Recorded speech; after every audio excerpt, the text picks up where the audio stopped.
ओम श्री गुरुभ्यो नमः। ओम नमो भगवते वासुदेवाय। ओम श्री कृष्णाय परब्रह्मणे नमः।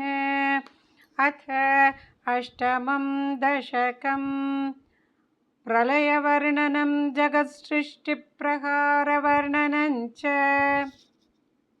एवं तावत् प्राकृतप्रक्षयान्ते ब्राह्मे कल्पे यादिमे लब्धजन्म ब्रह्मा भूयस्त्वत्त एवाप्यवेदान् सृष्टिं चक्रे पूर्वकल्पोपमानां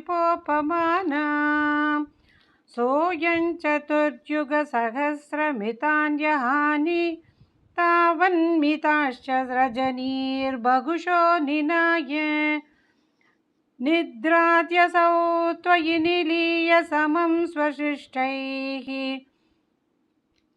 नैमित्तिकप्रलयमाहुरतोऽस्य रात्रिम् अस्मादृशां पुनरहर्मुखकृत्य तुल्यां सृष्टिं करोत्यनुदिनं स भवत्प्रसादात् प्राग्ब्रह्मकल्पजनुषां च परायुषां तु सुप्तप्रबोधनसमास्ति तदा विसृष्टिः पञ्चाशदब्धमधुना स्ववयोर्धरूपम् एकं परार्धमतिवृत्य हि वर्तते सौ तत्रान्त्यरात्रिजनितान् कथयामि भूमन् पश्चादिनावतरणे च भवद्विलासान्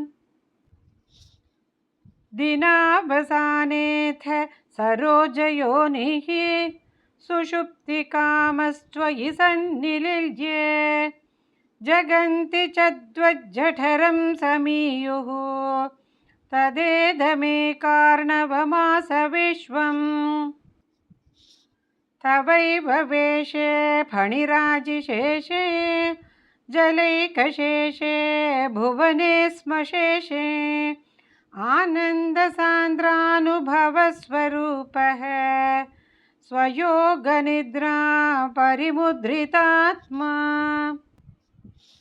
कालाख्यशक्तिं प्रलयावसाने प्रबोधयेत्यादिशताखिलाधौ त्वया प्रसुप्तं परिसुप्तशक्तिं व्रजेन तत्राखिल जीवदाम्ना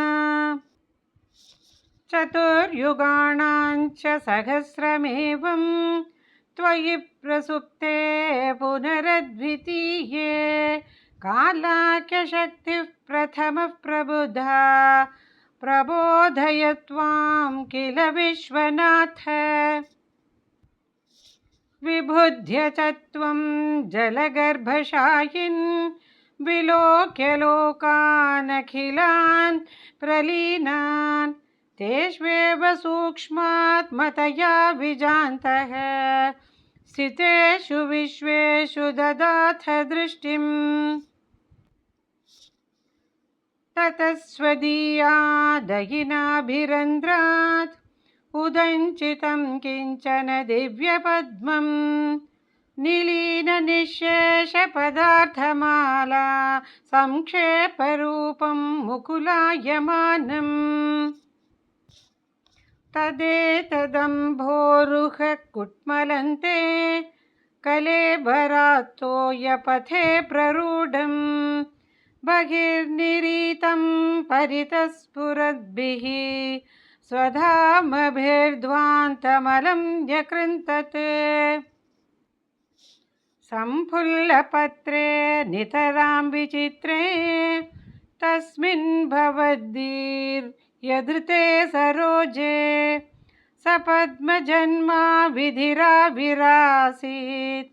स्वयं प्रबुद्धाखिलवेदराशिः अस्मिन् परात्मन्ननुपाद्मकल्पे त्वमित्थमुत्थापितपद्मयोनिः अनन्तभूमा मम रोगराशिं निरुन्धिवातालय वास विष्णु नारायणाखिलगुरो भगवन्नमस्ते नारायणाखिलगुरो भगवन्नमस्ते।